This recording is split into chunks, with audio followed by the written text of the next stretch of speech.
Jean est avec nous. Bonjour Jean. Bonjour Brigitte. Merci d'être avec nous. Vous m'entendez bien? Oui, oui, très bien, très bien. Bruno Martin aussi, vous entendez bien, il n'y a pas de souci. Bonjour. Bonjour Bruno. Bonjour. Bonjour. Alors, vous considérez que sexe et humour font bon ménage? Non seulement ça fait bon ménage, mais je dirais même que ça s'impose si on veut vivre une vie de couple qui ait de l'intérêt, et puis si on veut avoir des rapports sexuels aussi qui soient agréables, qui soient pas trop banal, trop conformisme, vraiment quelque chose de sympa à vivre, quoi. Je pense que l'humour, déjà l'humour ça fait partie de la vie en général, quand on a la chance de le vivre en tout cas. Mais dans le sexe, c'est primordial, quoi. Ben, je suis bien d'accord avec vous. C'est peut-être pas au moment où on rentre dans la chambre à coucher, mais si on a passé un bon moment avec sa partenaire, il est certain que si on la fait rire, il est certain qu'elle est forcément détendue et plus à même d'avoir envie, quoi.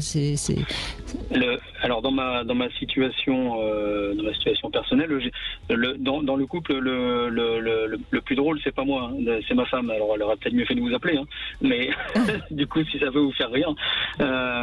Mais en fait, oui, il y a beaucoup d'humour dans notre couple.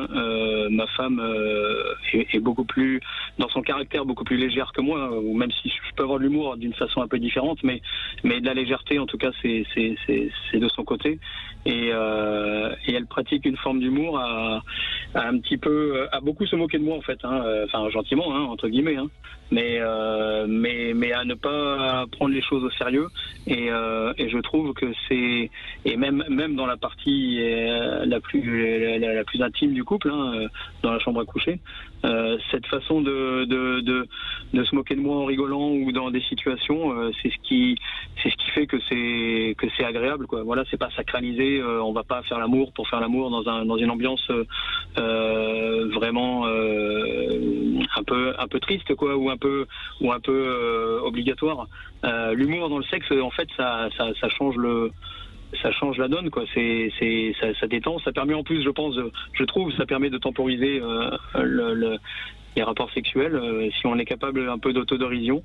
Vous me coupez, hein, parce que là je parle beaucoup, je vous entends pas. Non, mais je vous écoute, Jean, mais je crois que dans ce que j'entends, je crois qu'en fait vous êtes quelqu'un d'un petit peu sérieux, ou en tout cas qui a plus de mal peut-être à relativiser, et donc elle le sait, elle a compris comment vous fonctionnez, et en se moquant un petit peu de vous, elle vous permet de relâcher un petit peu, et c'est pour ça que d'ailleurs que vous le prenez bien, que c'est pas de la moquerie, c'est juste une manière de désamorcer quelque chose qui pourrait vous rendre un petit peu trop un peu trop ennuyeux.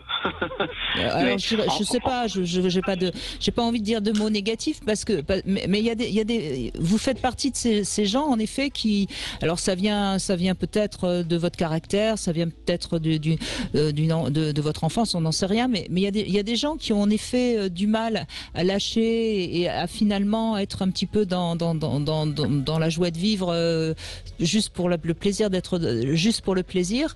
Et c'est vrai qu'à ce moment-là, si on a une partenaire comme votre femme, ça permet de bien faire fonctionner le couple.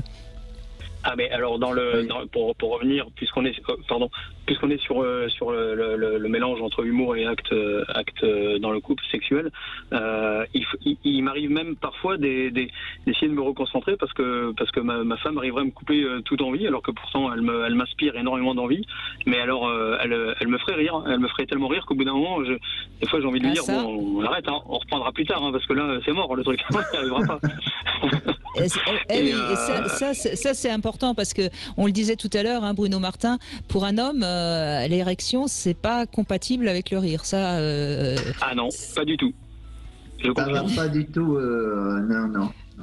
Bon, Jean a dit quelque chose tout à l'heure, et bon, j'ai fait tout de suite le rapport avec mes patients et mes consultations. Vous avez dit quelque chose de très juste. C'est que l'humour permet de ne pas tomber dans la tristesse ou dans l'obligatoire.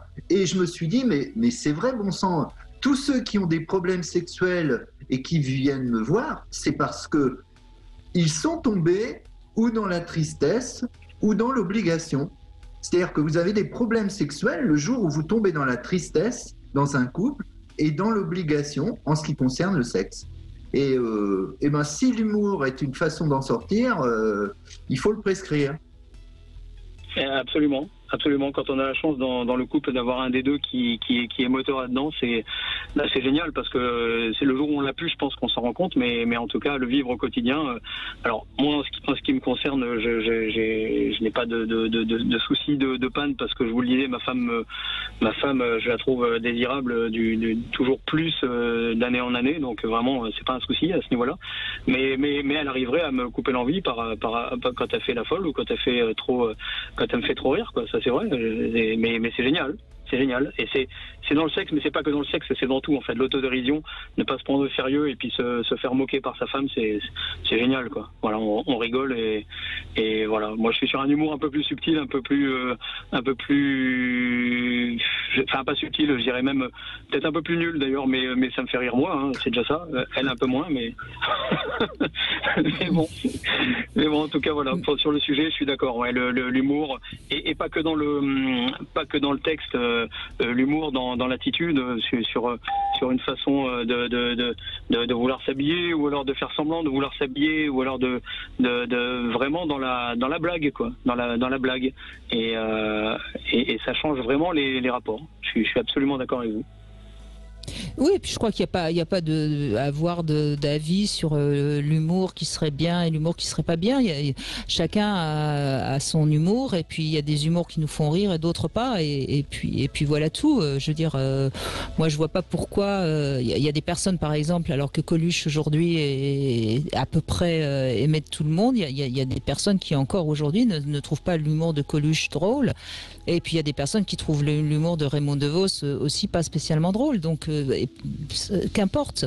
Ce qui est important, c'est de pouvoir rire et tant qu'à faire, pouvoir rire de soi, surtout rire de soi, parce que sinon, je veux dire, ça devient triste, quoi.